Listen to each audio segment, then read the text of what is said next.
Morning. Good morning. Happy Tuesday. Yay. Yeah. Welcome to Cooking with Carmel. We're back in the kitchen. Yeah. Thank you guys all for joining us this weekend with our impromptu, spontaneous live, watching us make our final batch of caramel sauce in our kitchen in the mall. It was fun to show you the behind the scenes process because a lot of you were saying you'd never seen how it was done before. So yeah, we got a lot of great questions, and so we enjoyed having you come along for our very final batch there. But it's not our final batch ever. It's just in that location. Just in the Silver Lake Mall. Yeah. But we'll still be there every weekend selling caramel at the community market. Yep. And we'll have all of our samples for you to taste. So it's almost the same thing. Yeah.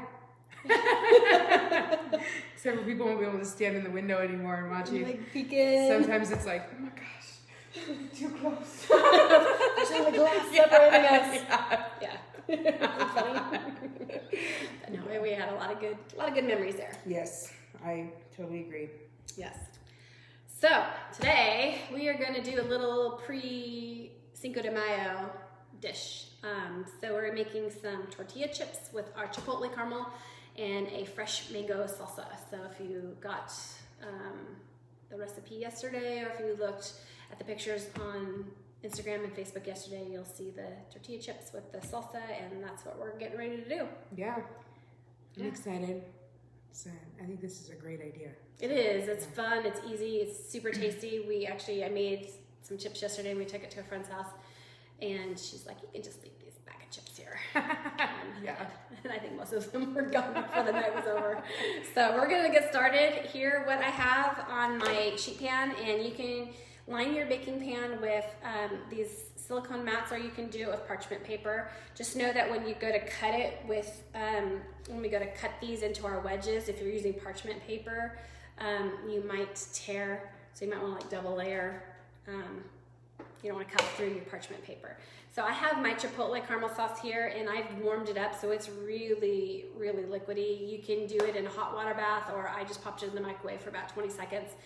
And so this is how we're gonna make our chips. So I'm just gonna swirl on some caramel onto the top of them, and I'm gonna use a pastry brush, and I'm just gonna get it all evenly spread on the tortilla.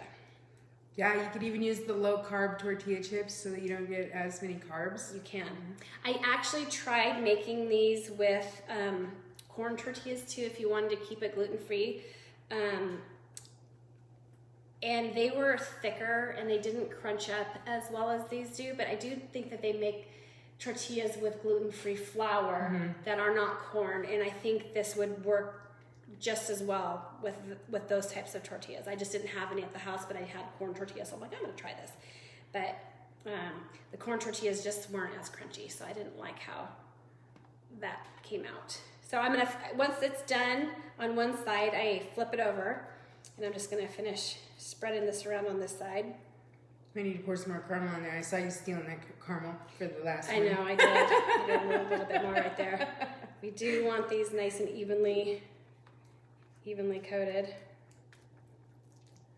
Yeah, and if you guys don't get Stephanie's weekly recipes, you can sign up for those recipes on our website at caramelkitchen.com. Stephanie sends out a new recipe every Monday. And you just kind of get to hang out with Stephanie a little bit if you know, reading the email. Like, I feel like I'm hanging out with her for about 5 minutes. A 5-minute snapshot of what I'm thinking and feeling at the moment of writing. Exactly. Okay, so I flipped them over, and I'm just going to repeat the process on this side. So I'm just going to... Maybe it's because I know you, but I can like picture you saying the stuff, you know, like I feel like we're having a conversation. Yeah. And you know how you'd reply to me too. Yeah. It's funny. Okay. Just channel your inner painter. Yeah, inner painter. Bob Ross. Happy little tortillas. Yeah.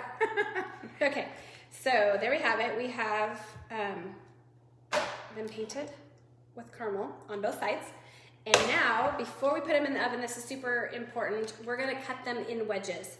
So each tortilla you're gonna cut into 8 wedges. So basically it's crisscross and diagonally both ways. And you can use a knife, or it's just super simple to use a pizza cutter if you have it. all the way through. So I'll just tear it a little bit the rest of the way. And now you want to space them out on your sheet so that they have room in between the wedges. So this is a little bit of the messy part of it, but it's okay. It's no problem. Yeah. If you guys want to watch any of our previous Cooking with Caramel episodes, you can find them on YouTube and Rumble. And we're also on Instagram. If you're watching on Facebook, you can find us on Instagram. Follow us. Lots of cool stuff on Instagram. Okay, there we go. Basically, they're all spread out.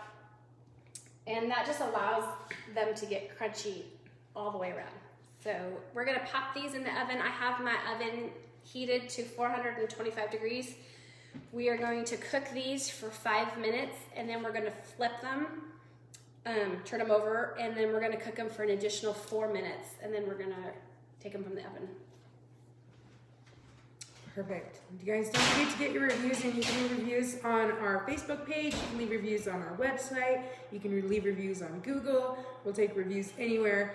And every week we do a drawing and give away caramel. So congratulations to Renee. Last week she won. She left multiple reviews and ended up winning.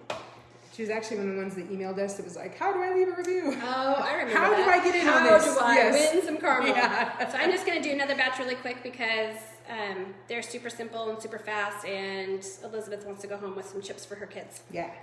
So we're just going to... And the rest of the stuff goes pretty darn fast, so you could just sit here and watch us pay tortillas. Yeah. And if you guys know a retailer, or if you are a retailer in any part of the country, get a hold of us, let us know. If you want to see us, if you want to see Caramel Kitchen somewhere near you and you know a good store that Caramel Kitchen would look good in, just let us know and we'll reach out. If you are a retailer, you can apply for a wholesale account on our website. It's right there on the homepage, right underneath of the slide of pictures. There's a little tab there that says Become a Distributor/Wholesaler. Yeah, and thank you everyone if you are watching us from Oklahoma who went to the Vintage Market Days in Oklahoma City. Wow. Yeah. Like they sold out of caramel on Sunday. The only flavor they had left was salted caramel. So, Yeah, that's crazy. Yeah, it's really difficult when we're shipping product to them and they're traveling all over, like how to calculate how much they're going to need. Mm-hmm. So we apologize if you're one of those people that showed up at our booth there and didn't get to go home with one of your favorite flavors, but you can order online. We do $5 flat rate shipping or free shipping on every order over $50. Yep, and we ship priorities, so you get your order like lightning fast. Yeah. And then the Arnos are going to be in Nebraska. Yeah, junk stock. For the next 2 weekends. So, and we ship them lots of caramel. Yes. So there's no, well, I shouldn't say there's no possible way they can sell out, because there's always a possibility if all your friends, if you tell all your friends to go, but. Yeah. But if you're going to be in Omaha, go check out the Arnos. They're going to have lots of caramel. Just go on Friday. Yeah. Or the first weekend. Yeah. Then you're guaranteed not to miss out. Well, if they do sell out the first weekend, then we always have time to send them some. We do, absolutely. Yeah. Hopefully. We'll make it happen. Yeah. And then after that, they're in Logan, Utah. So I know we've got lots of people in Utah. We've done several events in Utah, and you've been asking us when we're coming back. So we're going to be back in Logan, Utah in the weekend of the 15th. Yeah. Yeah. So just a couple weeks. So that's pretty exciting. Yep, and then in May we've got lots of farmers markets starting up. We've got lots of local farmers markets starting up that we'll be at. So, and that is one thing. If you get my emails on Mondays, at the bottom of every email is a list of our current events and where we're going to be, so you never have to wonder if we're going to be in a town near you. You'll see it on there. Yeah. Okay, I'm going to wash my hands really quick and then set these aside, and then we'll move on with the salsa. Perfect. So even the Arnos, everywhere people go, they get these what to put it on cards. It's got our flavors on it. It's got like 10 to 12 different ideas. We also have a ton of recipes on our website at caramelkitchen.com. along with new recipes that are always getting added every week because Stephanie is so creative and she's always impressing me. Like, wow, who knew that you could do so much stuff with caramel? I've got a whole list of stuff you can do with caramel right here. And then I've got this awesome best caramel corn recipe on the back. You can use any flavor of caramel corn or caramel that you desire. The Chipotle is also really good with this. Yes, it is. Yeah. The Chipotle is actually one of my favorite flavors because it's so versatile, and like I use it to glaze vegetables, to glaze meat, to yeah, it is. Ice cream. It does. It goes with a lot of different things. Mm-hmm. Okay, now moving on to our salsa. We're gonna make a fresh mango salsa, and I've started a little bit. I've kind of cut up some of my vegetables already. I decided to dice up my onions ahead of time because I didn't feel like crying in front of all you. But so we're just gonna put in, and it doesn't matter what order you put this all in the bowl. So I've got about, I don't know, is that about a half a cup of diced onions in the purple onions. So we're gonna just throw that in our bowl. We're just getting stuff started ahead of time, and I've got our red pepper we're gonna put in here. We're gonna put a jalapeno pepper in here, and then we're gonna put our mangoes in and our avocado. But Elizabeth's gonna talk to you while I go flip tortillas. Perfect. So let's see. I've got this bottle here of salted caramel, and it's a really good example of whenever I'm talking about separation, what that looks like. It's not anything intense. If you can see, the bottom right here is a little bit darker. That's just the sugars that separate from the rest of the caramel sauce. It's not a big deal. It's a natural occurrence.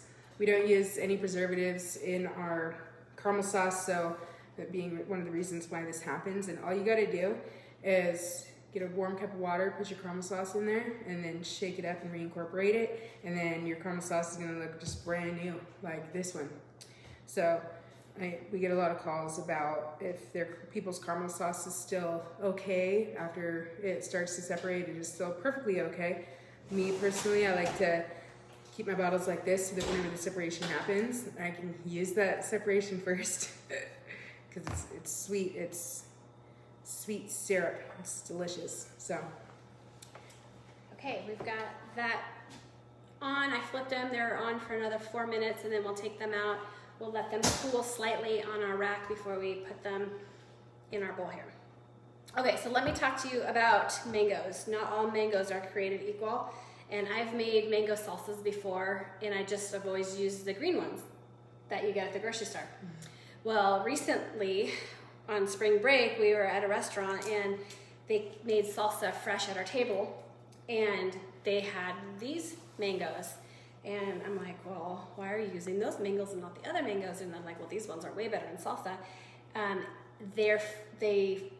They don't get mushy. They have a firmer texture to their flesh. And so I went home and I bought some and I tried them. I'm like, oh my gosh, you're right, they're amazing. So, and they don't have as big of a pit. And I know cutting mangoes can be challenging because you've got to work with that little center pit in here, and I just kind of run my knife through it and kind of feel it, and if it gives, I keep pushing down, and like right there, I think I'm on the stem. But you can see where I was right up against the little pit right here, and in these small yellow mangoes, the pit is not as large, and so I actually feel I get just as much fruit out of these smaller mangoes as I do the big ones, because the big ones, the pits are like huge. So, and I'm just gonna cut these in strips like this, and about the size chunks that I'm gonna end up wanting. So just about quarter inch, about a quarter inch? Yep. You know, if you're measuring kind. And then you want to rub your knife underneath the flesh and just kind of lay it flat to your board, and you'll just be able to peel the peel right off of it. Oh, nice. And just get that nice little, that's all that's left is just the fleshiness of the fruit. And so I'm just going to cut these into bite-sized chunks, and we're just going to continue to slice them up. And This is probably the, one of the longest parts of the whole salsa is just cutting up everything. Because once it's in there, you just add lime juice and a little bit of salt and pepper, and you're done. Yeah, and you could just eat the chips all by themselves. Yeah. That's what I hear. It's true. So if you don't get around to making the salsa, or if you can't wait for the salsas to be done before you start eating your chips, it's okay. Chips are good on their own. Yeah. How many mangoes go in the bowl? However many you want. No. About 2 is what I usually put in the salsa. It just depends on how many you're serving. Like, the beautiful thing about salsa is it's super adaptable to however many people you are cooking for or serving. So for this, I'm just doing 2, and I already had one already diced up ahead of time. So I just wanted to show you guys how pretty simple it really is to get all the fruit off of a mango. And you don't want mangoes that are so hard that they don't have any give to them, but you don't want mangoes that are so squishy that you can really feel how they're too squishy. You don't want that. You want something that's just has a little slight give to it, so you know that it's ripe, but it's not overripe. Same thing for the avocado that we're gonna be using. You don't want an overripe avocado, because when you start mixing it in your bowl, it's just gonna turn to mush, and it's not gonna hold its shape, and then it's gonna make your salsa look green. Are these done? Yep, those are done. So we'll just put them right here. I'll show you what they look like when they're done. Do that real quick. I'll grab that. So here you can see they're just come out of the oven, and they're nice and golden brown. And we're just gonna let them set up for a couple minutes and cool off, and let the caramel harden on there, and then we'll move them to our little platter to serve.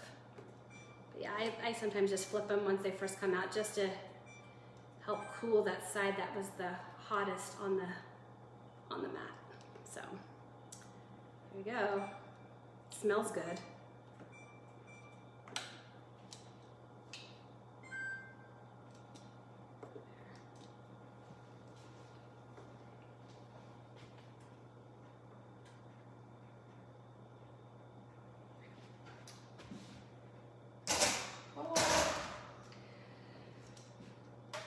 We'll get back to our salsa.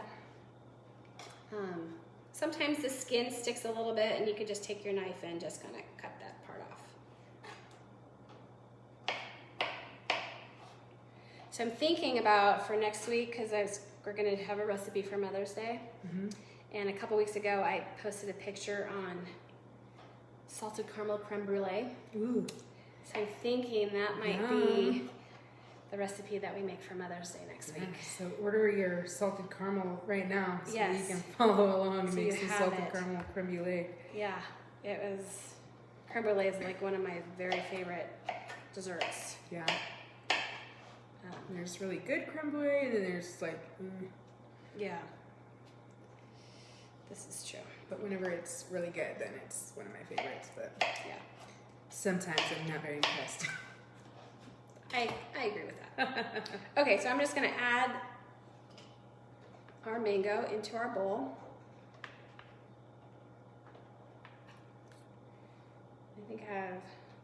I think I had 1.5 mangoes, but just for the sake of time, I'll show you the rest of it and how it all comes together. Now I'm gonna set that there. So there's still a lot of flesh on here. If you go down the sides, you can scrape off a lot more of the fruit, and I'll go back and do that when we're done here. But in the meantime, we're just gonna add our red pepper to it, and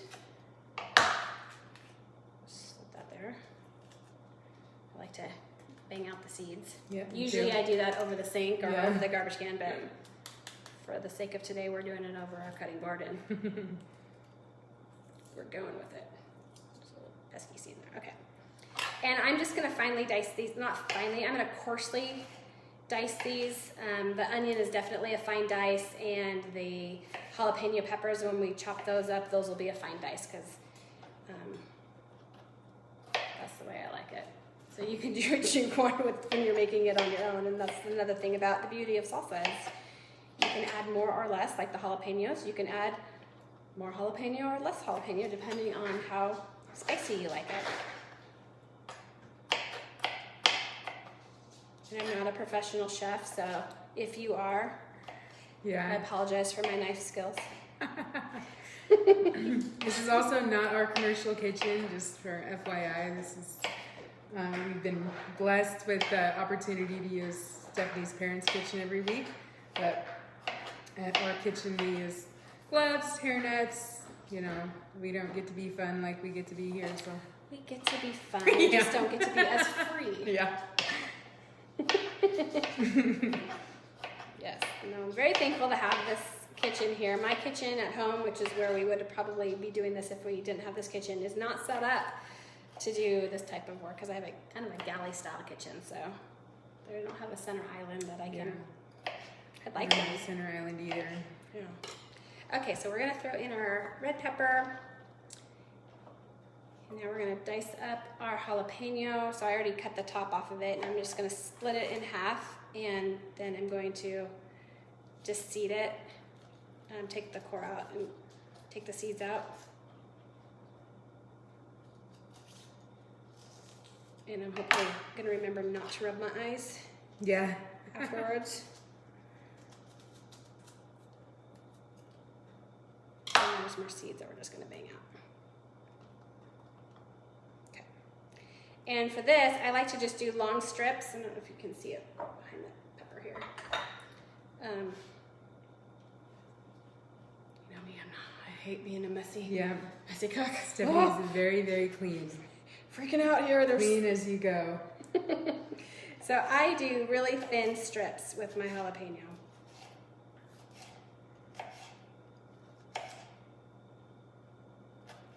And I usually only add about a half of a one to the recipe, but if you like a little more spice, go for it. But if it gets too spicy, then my kids won't eat it. So, well, my one daughter will. She's super Addison. She loves spicy food.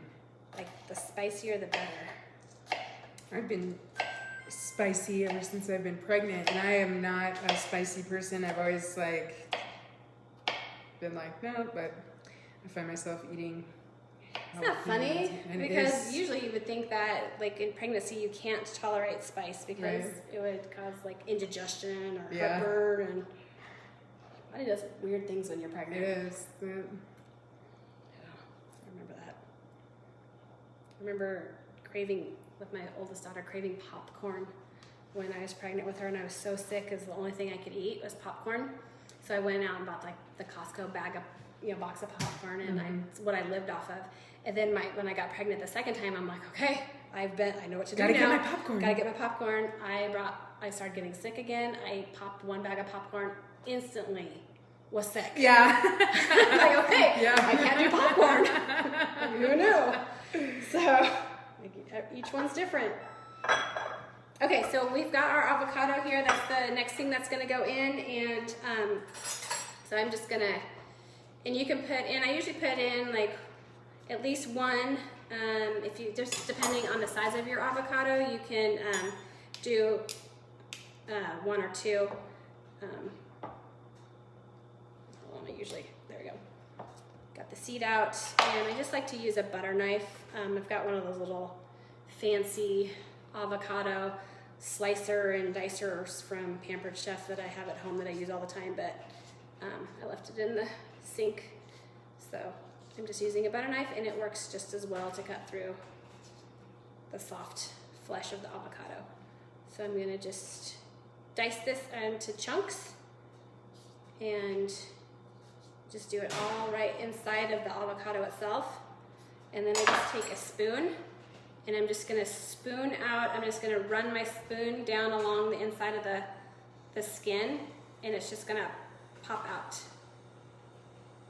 into the little chunks. I'm gonna do the same thing with this one.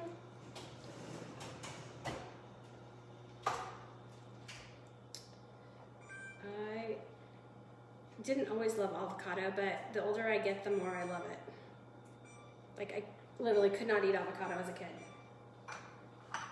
But now I'm like, I want it on everything now. That's how I was too. I really, like, actually, it's just been recently in the past couple of years that I've taken on eating avocados. I was always like, ew, disgusting. Guacamole, anything like that. Right, I know. I was the same way too. And yeah.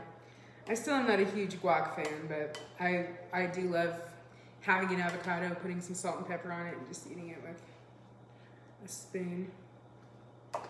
Okay, so I'm mixing it up right now just to kind of get it incorporated, and I'm going to add some fresh cilantro to it. So I just grab, you know, these sprigs, or the whole, yeah, or the whole thing, yeah, whatever comes out, whatever works. And I'm just gonna chop these up, just coarsely. I don't mind having bigger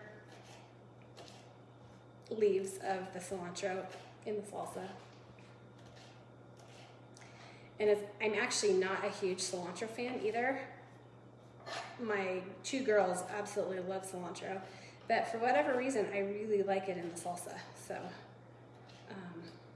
and I'm not an onion person either, but I like it in the salsa. So I don't know if I have any friends from high school or growing up watching me, they're like, you're eating onions? Because that was like never a thing. I would never. That was never a thing. Never a thing.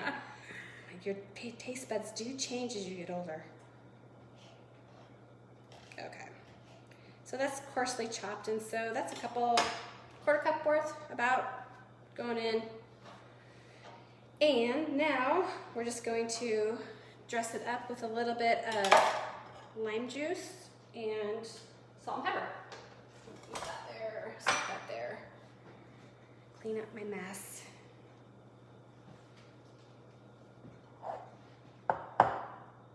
And I've got these little limes. This is another thing that we had when we were at that restaurant, is they served the little key limes, and I never knew how cool these little limes are. I swear you get just as much juice out of this tiny lime as you do right in there. Slippery little suckers. Yeah. Reminds me of like Julia Roberts. Yeah. But there's a lot of juice in these little limes. Wow, that was a lot of juice. Isn't that a lot of juice? Yeah. It's crazy. They just have so much juice. Look at that. Half of a little lime. I got to be careful so it ends up in the bowl. But there's a lot of juice in a little lime.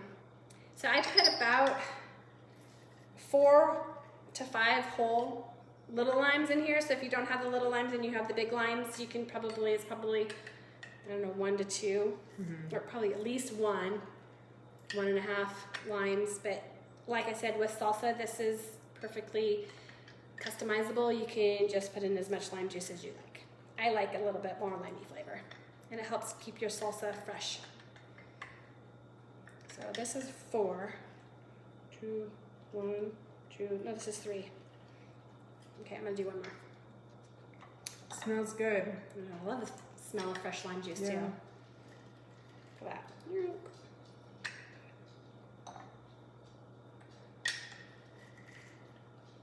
Okay, set those aside, and then we're gonna give this a little toss.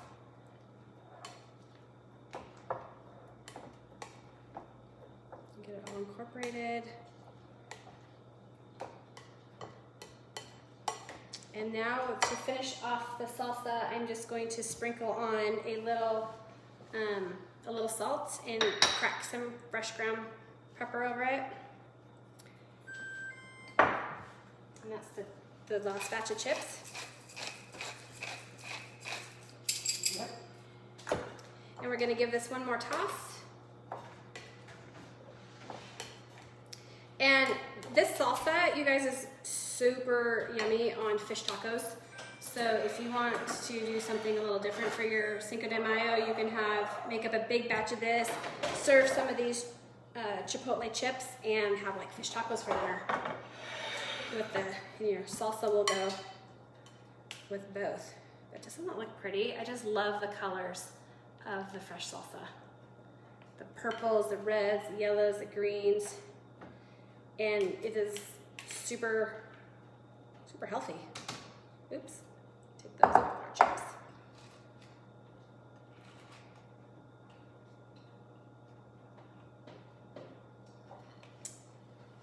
And there you go.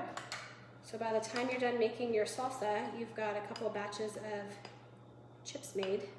And you could have prepared your pans and cooked them both at the same time, and then they would have been done even faster. And then usually, if I'm gonna serve this and I want it to be pretty for people, I just do this. Take an extra couple sprigs of cilantro on top. We'll add our chips to the side.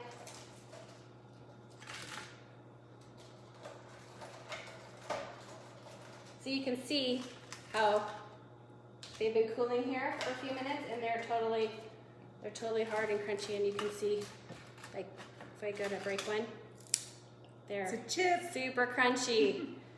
So there you guys have it. We have you can almost eat this for dessert, really. But I would prefer to have it. I don't want to have to wait. I don't want to have to eat my dinner first. I want this now. But there you go. You have your Chipotle chips and your fresh mango salsa. Yum. So give it a try and let us know what you think. Yeah. Yeah. All right, it's time for the drawing. Who is going to win some caramel this week?